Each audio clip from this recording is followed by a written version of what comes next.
Welcome to E360 TV, the live streaming and on-demand destination for influential voices and enlightened audiences. We offer trending, grassroots, and purpose-driven content across a diverse range of interests. E360 TV is more than just watching programs. We offer the ability to interact with live shows connecting audiences to real, authentic influencers and storytellers while streaming to millions of devices.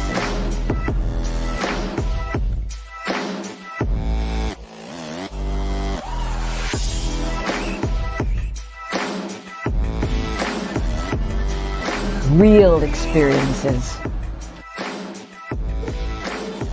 Raw conversation. One destination for it all. E360 TV.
What's up, everybody? Welcome to this week's episode of Fem Talk. And excuse me, I was looking at my phone, making sure we was live and in this place.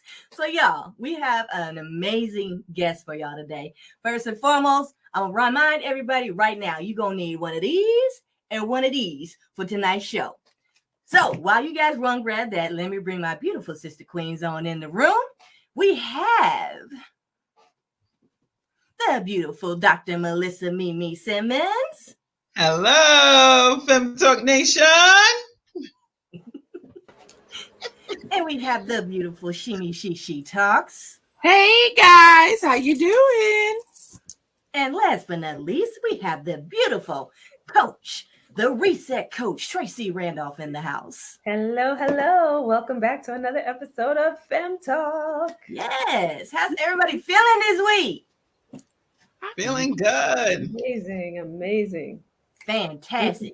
So, y'all, you know how we start the show every week. We have another one lined up for you, and we about to get into it. Tracy, what time is it? It is that time.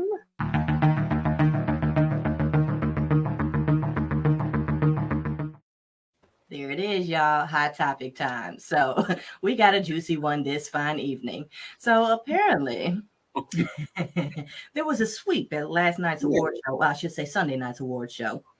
And somebody's face got caught red-handed in a position it might not have should have been in during somebody else's win. So, yeah, we are, of course, talking about Angela Bassett and the disappointment and hurt that was clearly on her face when Jamie Lee Curtis won the award for, was it Best Supporting Actress? Best Supporting Actress. For the movie Everything, Everywhere, All at Once, or something along those lines. I need to watch that movie. I've actually put it on my queue to watch, but I have not gotten to it because, you know, priorities, people, priorities. Right. Mm-hmm. I haven't seen it either, Freddie. Right. They didn't win 13. They were nominated 13 times. They won 7. 7 awards that night. Yes. That's still an accomplishment. Still One night of work now. Mhm. Well, it was They several, pretty much several yeah. probably, but you know what I mean. Mm-hmm. So, y'all, do you think the face that Angela Bassett made was inappropriate? Or was it just Not at all. a human moment? I don't think so. Yeah, I would say that, Brandy. Not at all. A human moment. I think the it's not often you get African American women to even be nominated, much less have the opportunity to win the award. She won the Golden Globe, she won the Screen Actors Guild. She's gotten this award for a while now, and I think the expectation was that she would get the Oscar. I think that was an honest reaction on her part, and to be honest, you felt it. You felt the disappointment in it. She didn't like curse out or anything or make no. It was just a face of honest disappointment, and I think that was real. And I still, I recognize that, as we mentioned, Michael B. Jordan came up and say, "Hey, Auntie," to just give her some flowers right there. I loved it. It was appropriate. It was the same line from the movie that he said to her, in Black Panther. So I think it was honest. It was. I mean, I had to go back and look at it. Actually, I looked at it while we were waiting for the show to start. The show to start. And she didn't roll her eyes or anything like that. It was a pursed lip, and she didn't clap. It was like, do you think it was almost personal? like typical? Like, right. If she had did the that's kind of how I felt. Like, typical. But do you guys think it was personal, or do you think it was like more of you were hoping, she was maybe hoping they would get the award to kind of give more additional memory to Chadwick Boseman, because that was one of the last things that he was featured in, though he's already passed on. Rest in power, of course, to Chadwick Boseman. He's an amazing actor. But I remember in the movie there was definitely basically a celebration of his life at the beginning of the movie. And so I wonder if it was personal or if it was hurt because it's like that last piece of his legacy wasn't fully acknowledged in her eyes, maybe. I'm pretty sure it probably was building. Because, I mean, she acted in it. She probably wanted to get it for herself. But I'm pretty sure, and this is just how we all do as humans, the more she thought about it, I'm pretty sure that ran into her head too. That could have been the perfect opportunity to close out, whatever. So now it probably just builds for her to be even more disappointed in the choice. But I can definitely see that. And has anyone ever, because you guys know I like to play devil's advocate a little bit here. Of course. So, has anyone seen the movie that won, so to speak? No, but I did say I was going to. Yeah. 13 nominations and 7 wins. Yeah. I need to see what the buzz is about. Now, don't get me wrong. I love Angela Bassett, and I'm a avid Marvel fan, avid Marvel fan. But just wondering, if in comparison, right, to look at the two different movies, if there was. Take my head. I'm not gonna watch it. No. Oscars are notorious for getting the obscure, nobody's seen movie winning. They're notorious for that. They're notorious for picking out the people you never saw, that you never see, that came out with this kind of quirky, this quirky film is, and now they winning. They're boss for that. So no, I don't accept that. I'm tired of this marginalized kind of attitude that the Oscars have been taking, and they do it all the time. And even though, I never forget when Halle Berry won for Monsters Ball. I said, that's the one she gonna win for. I remember that one. That was not the even Denzel Washington. It was Training Day. Right. Movies. Right. Yeah. What about Malcolm X? Will Smith, for that matter. Right. Suge Smith, as Chris Rock calls him now. Yeah. But anyway, even that one, Muhammad Ali, when he paid Ali, that was a better one for him to have won at. Right. So I'm like, okay, fine. The Oscars, I'm kind of up to here with the Oscars and their kind of slanted view on who should always win. So no. In addition to your playing devil's advocate, Tracy, just before we aired the show, I said to say my own little devil's advocate. They said last year we gave y'all colored people. Now I'm gonna say it.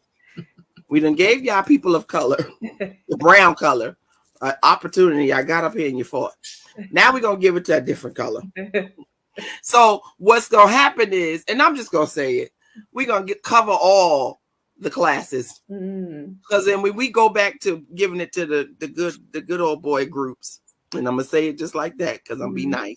Y'all can't say nothing because we did what we were supposed to do. That's right. And I felt that just a twinge of that as I was dozing off and on watching it myself. And with that, y'all, that's the end of today's hot topic. That's right. So you guys, we already told you we have a very special guest in the house by the name of Dr. Angele Cade. Her and her husband are the founders and owners of a company called Executive on the Go.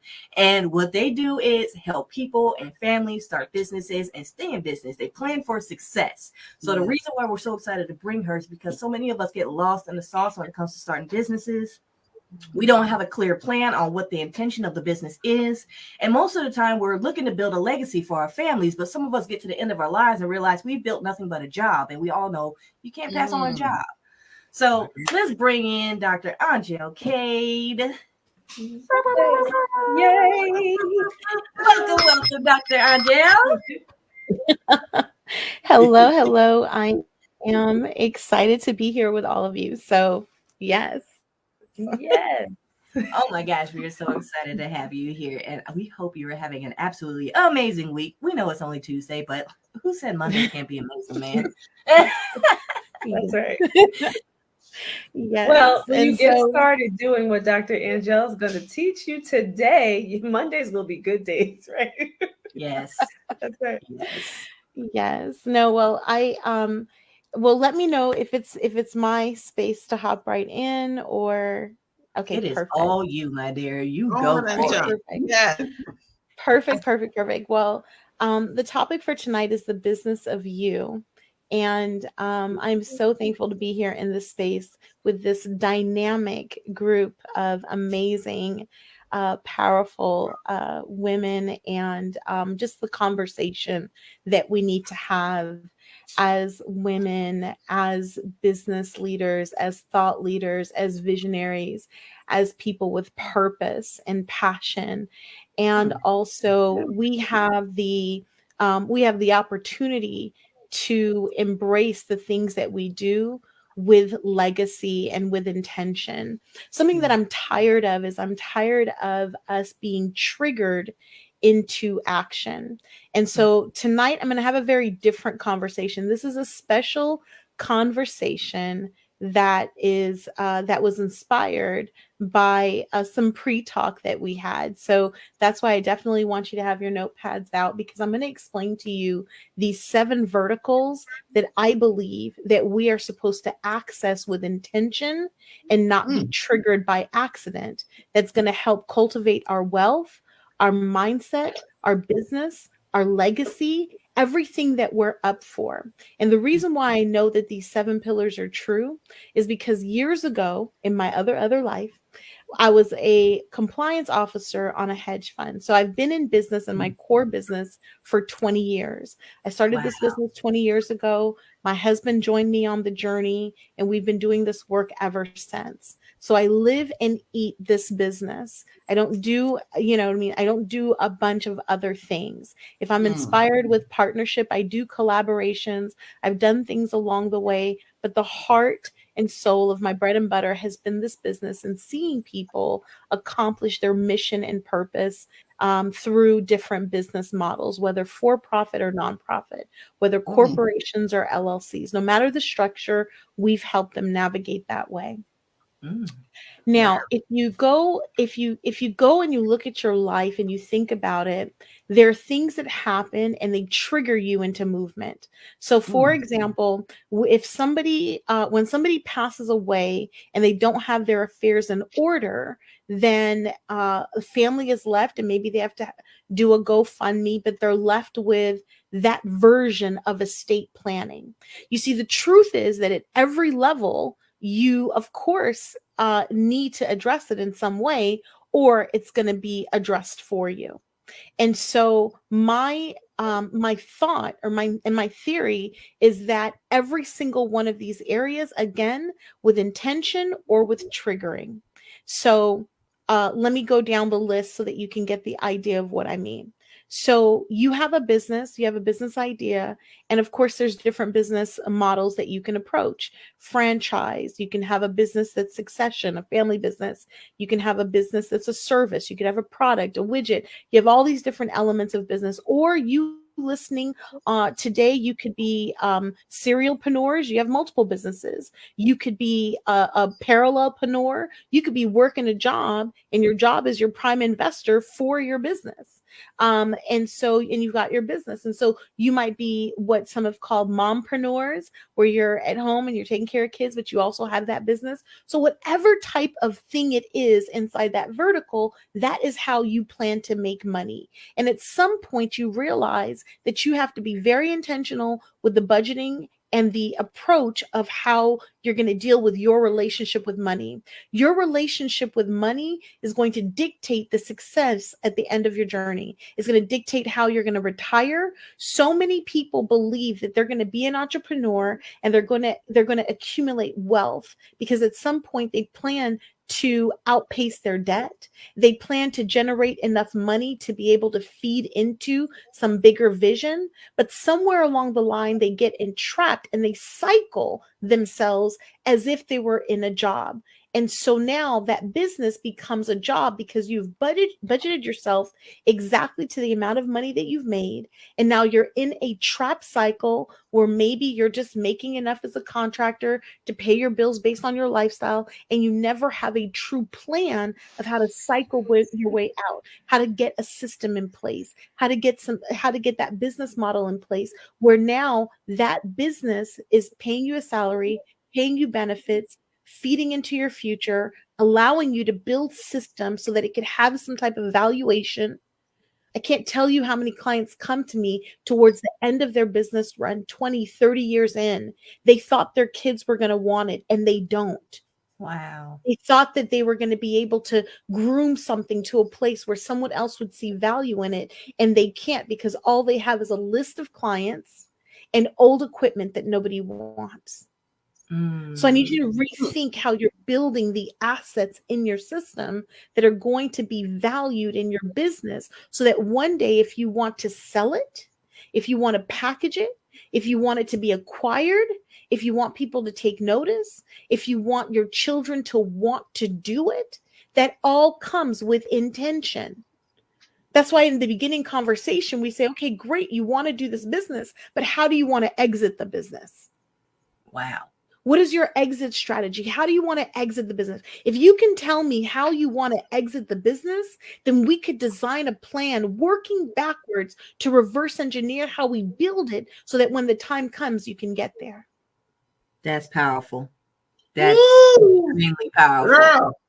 So I want you to think about it. Yeah, I want you to think about it differently. Have a different relationship with your business. Have a different relationship with your job. Have a different relationship with your budget. This moment is going to fleet away from us if we don't bring intention to it. This is the difference between those that have wealth and then those that don't. You see, when I was the compliance officer for that hedge fund, I was in a space that we marketed to a group that's called a family office.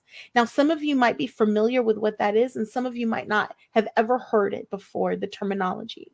Family offices are administrators. Usually they're with high financial backgrounds, and they have these offices and they do this structure where basically they take a family and they take their wealth under management and they let them know all of these verticals. And they say, look, a wealthy family, we're going to take care of your wealth and we're going to invest it. And we're going to look at your business and we're going to look at your insurance and we're going to look at your legal and we're going to look at your finances and we're going to look at your estate planning and we're going to look at your family governance and we're going to look at your philanthropy and we're going to look at your management and we're going to look at you. And our entire job for a percentage under management is going to be to make sure that these areas are addressed with intention. Now, when I was in these rooms, the smallest of accounts, when I talk about the smallest, like some of them wouldn't even look at you twice, but the smallest accounts that were in the room were families that had a net worth of $50 million. So the gap between $50 million and our average audience, those that maybe make 50,000, those that maybe make 100,000, 150, 200, even 500,000, they wouldn't even think or stop twice. The smallest that they deal with is 50 million. And when I began to unpack the conversations they were having, you know what they were doing? They were testing, they were doing personality and assessment tests on their children so that they could have a family creed and governance and clarity of how their children were going to track or place into their businesses for jobs. Wow. And we wonder why our kids don't want to do what we're doing because we're coming home complaining about it and upset about it and tired about it. And we wonder why they don't want to grow up and do the same thing. That part. Or they're looking at us do it and we fantasized it so much because we're trying to have a show for the masses that they don't know what it really takes. So by the time they get there, they can't keep what we've built because we didn't show them behind the curtain. Oh, Dr. Angele. Or what happened is we got some seeds, we planted it, and we grew a tree that was strong and true. And instead of teaching our kids how to take the seed and plant more trees, they then grow up to eat it. And they eat all the fruit until there is nothing left for them to plant. And then we lose the wealth in one generation. I am tired of it. Yes. It is time for those of us that know better to share in a way, empower in a way, educate in a way, so that we no longer have to lose it in a generation. It is supposed to go beyond us to our children, our children's children. How are trust fund babies created? My God, they are created with trust funds. Why don't we have them? They're created with insurance products. Why don't we have them? Why don't we have the discipline to make sure that we're paying into them and we're consistent enough so that when the time comes, it's not the first thing that we take off of the table because we can't afford it. We don't understand the importance of it. So each one of these verticals, and this is why I told you, I want you to have your pen and paper because I might not be able to go through each one of them in detail, but I want you to hear it in your hearing. So the first area we're going to talk about is wealth planning. So wealth planning is around the business. Wealth planning is around your income. You will not get to a place of wealth being paid for your time. You have to figure out a way to be able to be compensated beyond the time that you are giving, but you have to be compensated for the wisdom, the experience, the insight, the other things that you have that are not limited to a per hour fee. That's why when you think about it and you look at people that scale and they've got their funnels and they've got their products and they've got their books and they've got their courses and they've got these different things, they're trying to figure out ways, how can I duplicate myself? So they have these pieces, but they are wealth planning. They're thinking about the fact that diversification happens in every wealthy family. So when you look at it, there's a portion of their portfolio that is real estate, a portion that is metals, a portion that might be currency, a portion that's an advanced technology. Like, you begin to think about as a family, as a unit, what are the things that move you? Is it agriculture? Is it being in front of is it having NFTs? Is it doing things on the block? Whatever it is for you, lean into it in a way that it's part of your portfolio.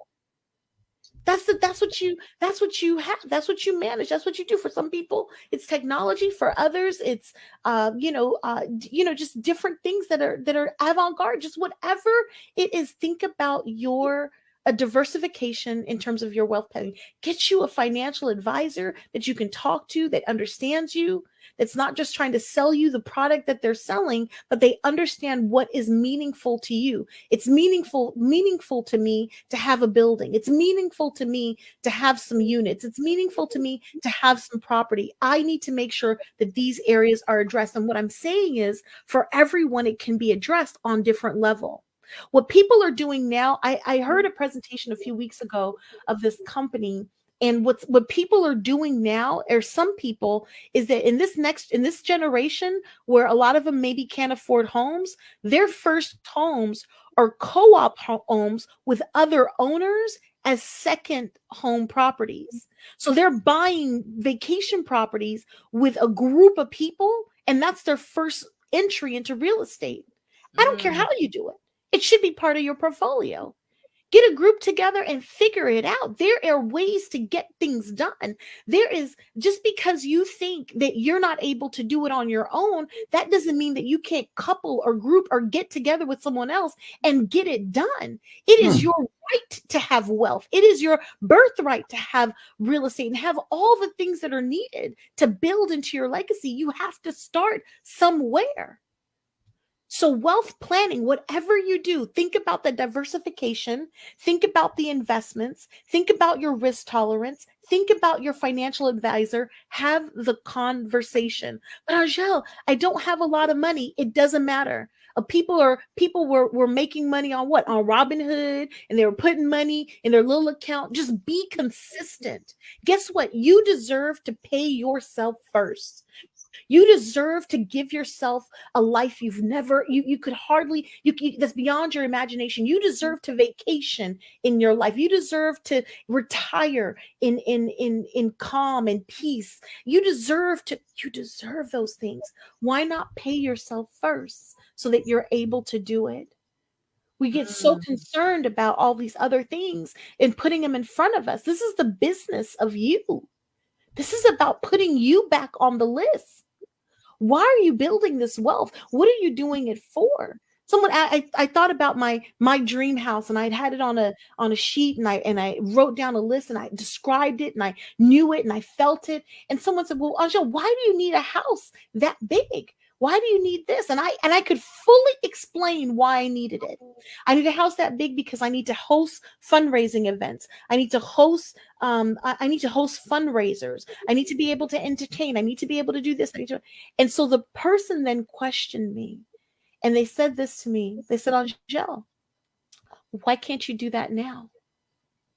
Why can't you, the thing that you're aspiring for, like, you want to host it, and I get it. You want a nice big home, but I'm sure that there are boards and there are people that you can host in your home now that would find it pleasing, or that would be happy to be in the space. Like, whatever you're in the exercise of doing, do it now at the level that you're at.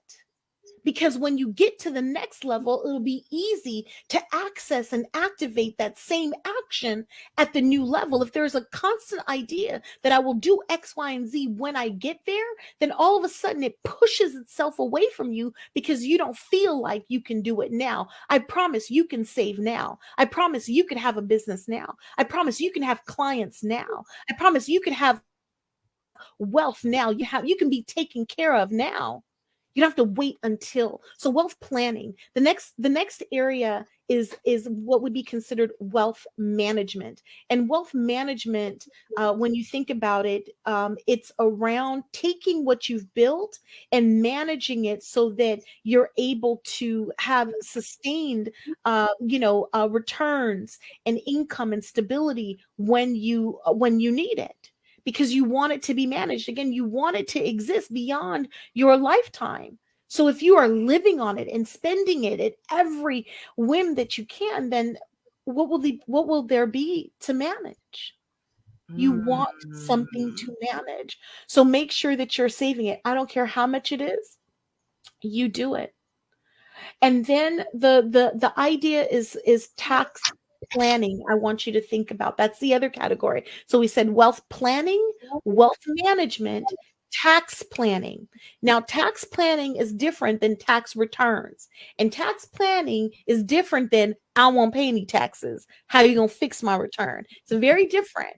I tell people all the time when people get excited when it comes to tax time, oh, I can't wait.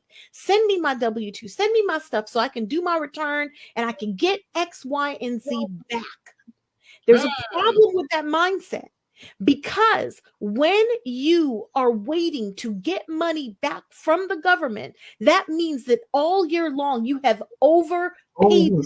And if you have overpaid them, that means that they are using your money without paying you a penny interest. If you get happy about getting money back that you have overspent and all you want is the money back, you can send your money to me.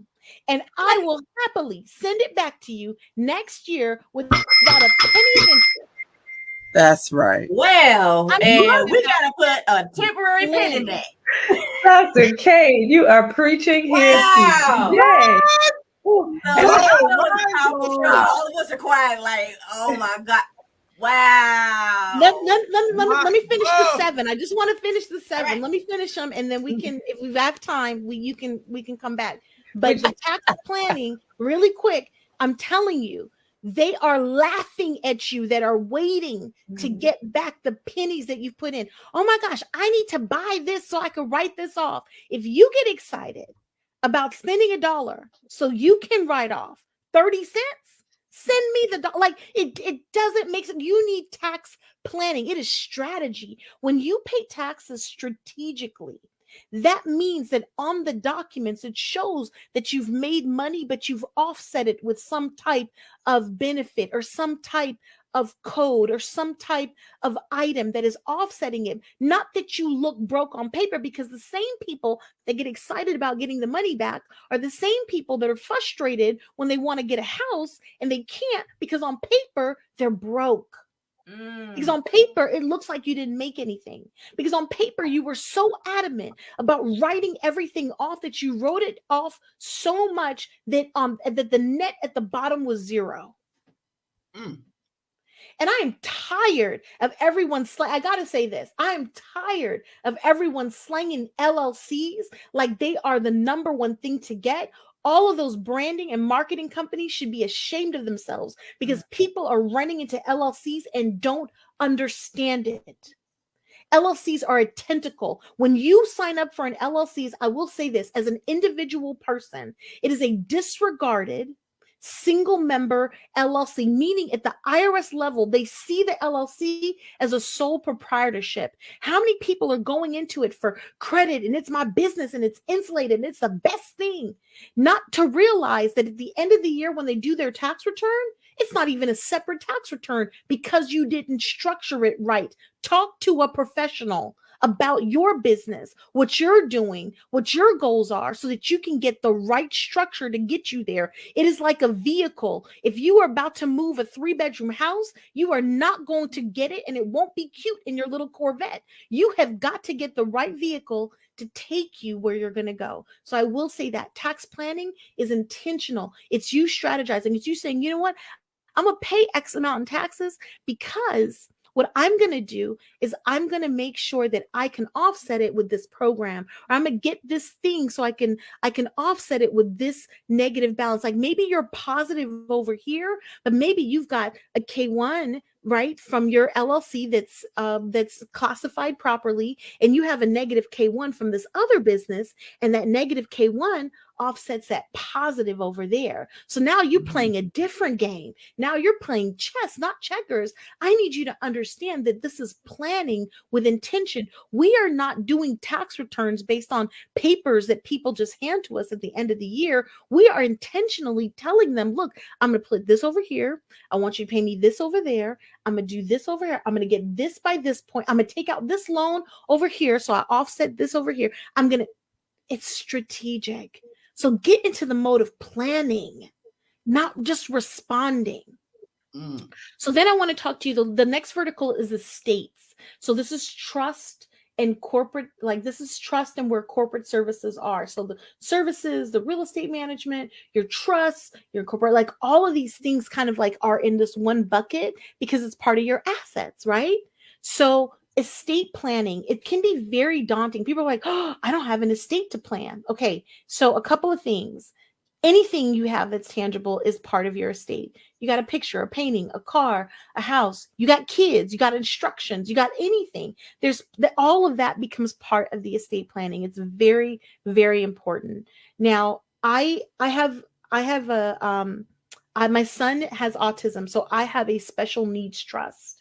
So I'm going to take a moment to explain why it's necessary to have the estate planning conversation, because this is how dire it could be.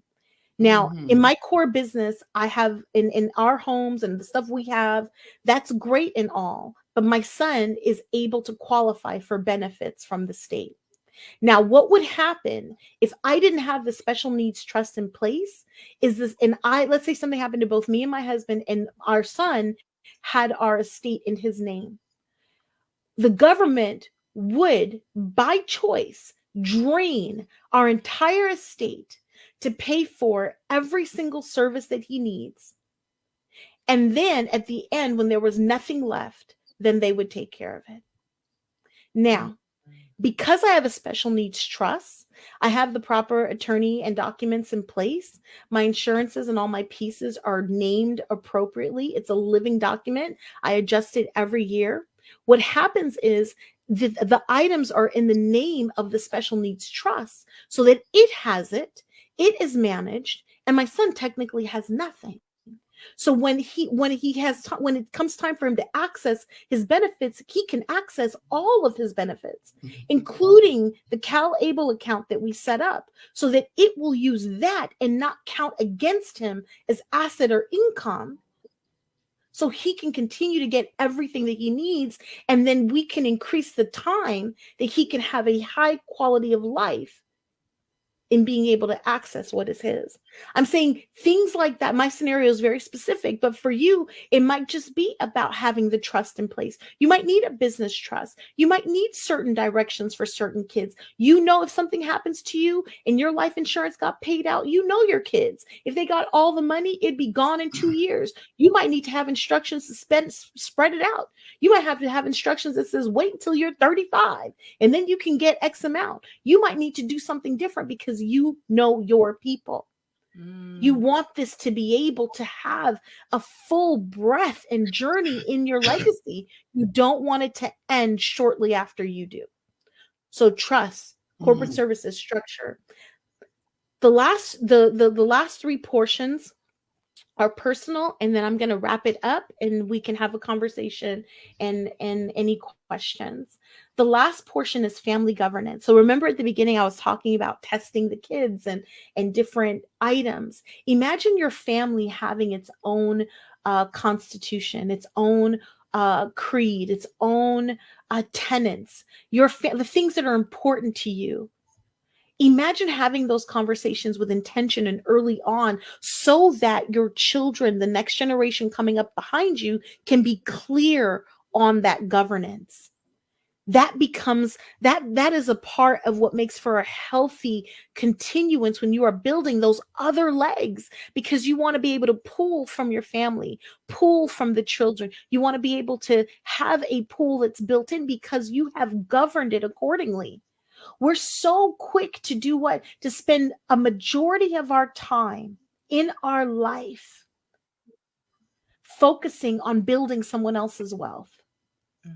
We are keen on spending our prime dollars and giving them away to others and institutions and banks, not realizing that if we just took a portion of time and focused in on the tenets and creeds in our own family and communicating them in a way that they understood them and they lived by it, then all of a sudden our community would look different.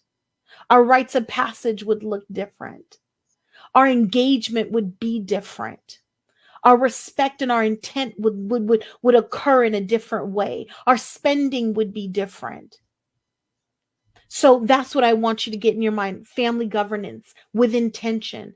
The second to last area is charity and philanthropy. Now, some of you might say, well, at that level, right, at the $50 million level, they have foundations and they have, all of these different things that are in place and giving strategies and ways of distribution. But believe it or not, you are distributing to some type of philanthropic endeavor. If you're not distributing funds, you're using resources. If you're not using resources, you're maybe something that you're doing along the lines in the category of philanthropy that is part of your legacy. Oh, we just do this for the homeless once a year. That's part of your legacy. Formalize it. It's a nonprofit. It's something that exists. It's something to be governed. It's something that can grow. It's something that could receive money and contribution from others if they want to join you. Well, I don't do much. I just give a bit here to the church. That is your giving strategy. That is that's what you're deciding to do. It might even give us some insight to even your insurance. A lot of times people don't realize in your insurance documents, you could actually carve out a percentage to give to the charity of your choice. What if the charity was the nonprofit that you started and the nonprofit that hires your children? And you could actually will money to the nonprofit for it to continue the work that you've established. It's a part of your legacy. All of those things wrap up into this final vertical, this number 7, which is the business of you. We throw around this idea around self-care and taking care of yourself and what do you got to do and this and that. It is a real thing for the big job in front of you in making this all go. And so that portion, that vertical is you. What is your intention? I've got clients right now that plan. My mentor is in her. She turned 90 4 months ago, and we just went to. We actually just went to an event last week. Wow. She's on her 4th husband. She's doing her thing, and I asked her. I said, How do you do it? She's still writing books. She's still in the work. She's still sharing wisdom. There's still every moment she breathes, she feels there's still work to do. The work is just different. What's your plan? Is your expectation that you're going to be stressed and fall out of the chair that you're sitting in? Or is your expectation that you're going to live a full and fruitful life and that in your age and wisdom that people will gravitate and want to be mentored and sit around you so they can receive everything that you have to offer because your experience is so unique and so precious that it's meant to contribute to the greater world. But so many of us hide it and we're embarrassed and we don't share and we do this and we do that. It is time out for that. So I believe in these verticals and these pillars because I've seen it work. And I know that if we could grab hold to them with intention and say, you know what, I'm going to get my insurance in order. I'm going to get my house in order. I'm going to get this trust in place. I'm going to focus on this business that I've been inspired and that is dropped inside of me, but I keep shooing it away, thinking, oh no, it's not for me. Oh no, it's too late. Oh no, I don't have enough. Oh no, I'm too young. I'm too fat. I'm too whatever. Shut that up and start doing the work. It is yours to do. You are assigned to do a work in your sector of community. Wow. Accept the assignment. Accept the assignment. Some of you will never be in a room with family offices. Some of you will never be in a room with people that are worth 50, 500 million. A couple of years ago, couple of years ago, I had an opportunity to be on a retreat with a billionaire, the first billionaire that I had met in person and up close. And for an amazing reason, he gravitated towards me, and he was with me most of the day. And we were in Mexico, and we were on his yacht. He was hosting the retreat on his yacht. And I remember being on the yacht, and it was funny because 20 years prior, I had a client who had a small property in Cabo San Lucas, and we were on the yacht off the coast of Mexico. And I literally was looking at the same beach I had went to in Cabo San Lucas 20 years before. And when I looked at the beach, it was as if I had a transmutation moment where I remembered 20 years ago standing on the beach, looking at the water, thinking, my God, what are the types of people that are on those yachts? Who are the types of people? And there I was standing on one, almost looking back at myself, not realizing that the type of person that deserves to be on that yacht is someone just like me. Just keep living. Just keep doing the work. Just keep accepting the assignment. Just keep saying yes. Don't worry about who's uncomfortable in the room. You are supposed to be there and say what you need to say. Don't worry about that. It will work itself out. Just show up and be authentic and be you. You deserve to get everything that is assigned to you. And that is what I wanted to share tonight.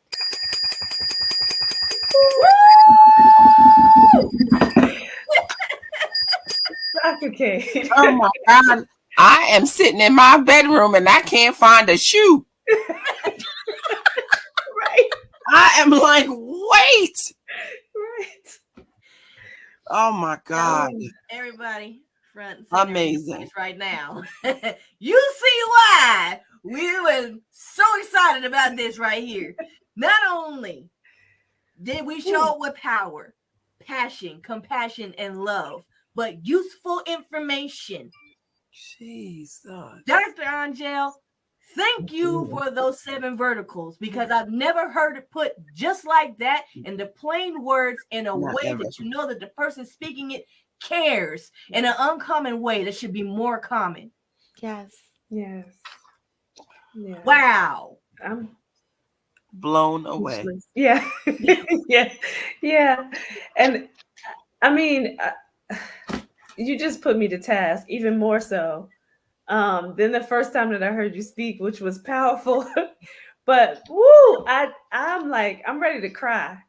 Yes. Because I got work to do. I have work to do. I don't know about you guys, but I have work to do. Dr. Cade, oh my goodness. And I love how you brought this all together too, because you started out with the wealth planning and the tax planning. And those are the things that people don't really know how to do, but you know, it might be something that they think about. But then you just went into that family governance piece, which I'm going to tell you, I've never thought about it in this way, ever, never, ever. And nobody has ever put us to task in this manner to be able to. And I have a son. So I'm thinking about now, like, wow, I need a creed and we need to get this governance going, because he needs to live out the legacy and take things so much further than I ever could. Oh my goodness. And then just to go into the philanthropy and to think about making the most of what you already do and have it as a nonprofit. And oh my gosh, I'm blown away. I'm blown away. I don't even know what to say. What else to say? I can't even fully thank you. Yeah. One, for your presence this evening, but two, the amount of gratitude that I hold to be able to come into information like this and make connections like these prior to actually having children myself. I have no words to fully describe it. Yeah. Like, this is a blessing in action right here, y'all. Yeah. So, wow. I don't even have the words to share how grateful I am for your presence this evening and just you being the absolute amazing person that you are. Yeah. Absolutely. We're always looking for someone to come with nuggets and just little tidbits for our guests. Yeah. I mean, we always look for ourselves because that's just what we're going to do. but something that they can feed on and they can take away. And you have given them such a book that is an actual instruction book. And you have given them a push, a task. Yeah. I mean, you've given it to us. Where I'm on it. I'm on it. I'm going to honor what you said today. No, and because I would never have thought about it that way. I was going to say that I feel I'm very passionate about this topic because in my line of work, I see so many people that come for the business, but that are out of order in other areas. Absolutely. And those other areas are not my area of expertise, but I know that I can speak into it enough to get them to ask the right questions, to find the team around them. Mind you, when you've got wealth, you can put that entire team in one room. That's because they're all on your salary. Like they can all, like your accountant, your attorney, your estate planner, everybody can sit at a table and talk about you. But what about those of us that don't have those pockets to invoke them to come and sit at a table to talk about us? So what we need to do is we need to be equipped with the right questions to ask so that they can be working for us. We're not waiting for them to tell us what to do. We are inspired and we're asking questions and we're letting them know what our vision is, and they're figuring out how to get it done. That's how progress is made. That's how structures are created. That's how tax laws occur. That's why things are voted on, because somebody said, that's not right. They need to fix it. This is what I want. Figure it out. This is what I want. That's how we push the envelope. That's how we change the systems. That's how we engage in our community differently. We have to take that power back.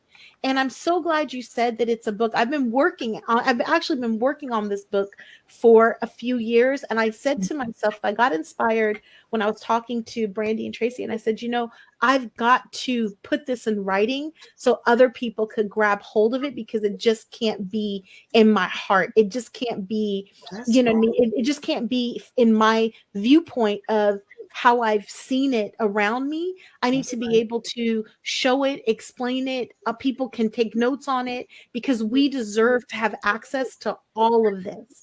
And so thank you for saying that, because I will consider it a charge. And when this book comes out, I want all of you to be there with me to celebrate, because I would consider this an inaugural moment of being able to shape this conversation to take it out to the world. So thank you. Thank you. Yes, and yes again. Oh my gosh. You have us speechless. I mean, literally. I will say you probably caught a lot of people up with that LLC bit. So those of us out here that already have LLCs, that 80% of us are set up the wrong way. And it might just be classified wrong. I just really want people to understand an LLC out the box is not necessarily the best for you. Right. LLCs can be sole proprietorships, partnerships, C corps, S corp. It can be any one of those. Do you know which one you have? Most times I talk to people and I'm like, okay, well, what type of LLC is it? And they're like, I don't know. I was like, well, let me see your operating agreement. My what? Let me see. I'm like, who sold this to you? Let's understand what we have and why we have it and how we're going to use it. And so that's part of my mission and what I do in my work. And so I want people to be empowered around what they have and not just receive what someone sells them, for the sake of having it. It makes no sense if in 3 years, when you try to do something around your business and they tell you, oh, this structure is wrong. Oh, bring us your personal returns. You thought you were building a business. You were just building a Schedule C. Bring us your person. And you're like, what? I thought this was separate. I thought I had my tax ID number. I haven't. No, they're just watching us flounder, when in reality we are supposed to be equipped with all the tools and have all the access to all the resources so that we can be the navigators of our greater wealth. Let's get that power back. Amen. Amen. We own it. Yes. Yes.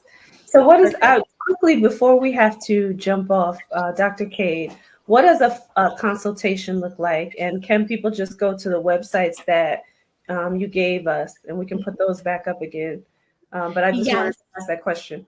Yes, so they can go on either site depending on what their needs are, and they can go on there, and there's a place where you just click and you just say you're interested. You can fill out some information, and then we'll send you a link so we can schedule some time. If it's a structure, you go to Exec on the Go. You can schedule time. We have an amazing team. I think I mentioned earlier on, I do this work with my husband. We've got an amazing team and staff that take care of our clients. You might say, well, I want to talk to Angele. That's absolutely fine. They can send you that link, and my time is not quite as available. It's not as open, but when I can, I will, and we'll make sure to take care of everyone. We've had the honor to serve almost a little over 20,000 people since we've been doing this work for 20 years, and we are excited about the next 20. So join us and definitely be part of our EOG, our family, and our work. And so, yeah, feel free to check us out. Wow. Love it. So y'all, if you love this episode, you catch the replay, you're catching it live, we need you to drop a hashtag FemTalkTuesday in the comments. And yes, this has been an amazing show. Thank you. We are highly honored and grateful for your presence this fine evening. And with that, you guys, stay there with us, Miss Dr. Cade, in the background, because we still want to have a little chat with you. But in the meantime, y'all, tune in for next week's episode, because if you love this episode, you're going to love what's coming up next. Oh, my gosh. Until next week, y'all. Bye.